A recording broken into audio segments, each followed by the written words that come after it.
வணக்கம் நண்பர்களே. நம்முடைய இந்தியாவுடைய நவீன பொருளாதாரத்தின் தந்தை என்று யாரை அழைக்கிறோம்?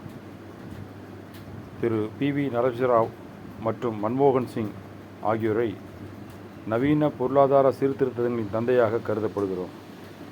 PV நரசிம்மராவ் மற்றும் மன்மோகன் சிங் அவர்கள் 1991 இந்தியாவில் கொண்டு வரப்பட்ட பொருளாதார சீர்திருத்தங்களுக்கு, அதாவது எக்கனாமிக் ரீஃபார்ம்ஸ் அது LPG என்ற ஒரு சீர்திருத்தத்தை கொண்டு வந்தார்கள். LPG என்பது தாராளமயம், அதாவது லிபரலைசேஷன், தனியார் மயமாம் பிரைவேட்டைசேஷன், உலகமயமாக்கல், குளோபலைசேஷன் வித்திட்டதால் இவர்கள் நவீன பொருளாதார சீர்திருத்தங்களின் தந்தை என்று அழைக்கப்படுகிறோம்.